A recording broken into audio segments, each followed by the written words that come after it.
Hi friends, without onion garlic soya paneer dum biryani.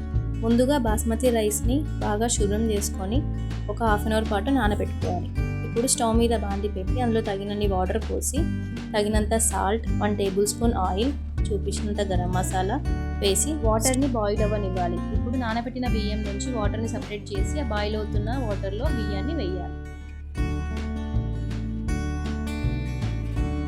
ఇప్పుడు కర్రీకి preparation.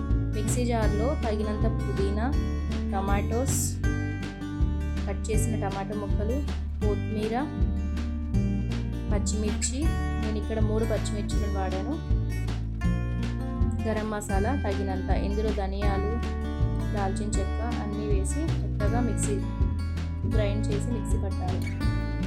ఇప్పుడు బాండీలో 1 టేబుల్ స్పూన్ నెయ్యి, 1 టేబుల్ స్పూన్ ఆయిల్ వేసి కట్ చేసి పెట్టుకున్న పన్నీర్ పీసెస్ని అందులో వేసి తగినంత కారం, ఉప్పు వేసి పన్నీర్ని బాగా రోస్ట్ అయ్యేలా చేసుకోవాలి.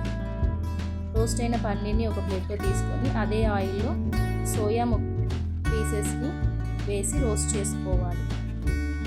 ఆ రోస్ట్ అయిన సోయాని ఇంకో ప్లేట్లో తీసేసుకొని ఇప్పుడు మనం మిక్సీ పట్టిన మసాలాని ఆ బాండీలో అదే ఆయిల్లో వేసి బాగా ఉడకనివ్వాలి. ఇందులో తగినంత పసుపు, కారం, ఉప్పు వేసి ఆయిల్ మీదికి తేలేంత వరకు ఆ మసాలా పేస్ట్ని ఉడకనివ్వాలి, బాగా కలుపుకోవాలి. ఇప్పుడు ఒక మిక్సీ జార్లో కాజు మరియు పెరుగు వేసి మెత్తగా పేస్ట్ లాగా గ్రైండ్ చేసుకోవాలి. ఇప్పుడు ఇక్కడ రైస్ 80% ఉడికిన తర్వాత ఆ వాటర్లో నుంచి రైస్ని తీసి ఒక గిన్నెలో వేసుకోవాలి. ఇప్పుడు ఆ మసాలా పేస్ట్లో సోయా, పన్నీర్ మరియు పెరుగు పేస్ట్ని వేసి దాంతోపాటు ఒక నిమ్మకాయ వేసి కలుపుకోవాలి. బాగా ఉడికి నూనె మీదకి తేలిన తర్వాత ఒక బౌల్లోకి ట్రాన్స్ఫర్ చేసుకోవాలి.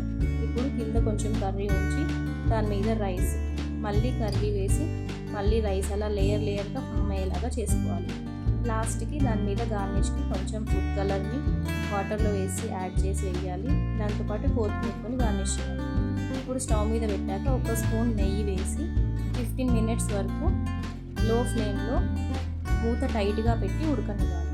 తర్వాత సోయా పన్నీర్ దమ్ బిర్యానీ రెడీ.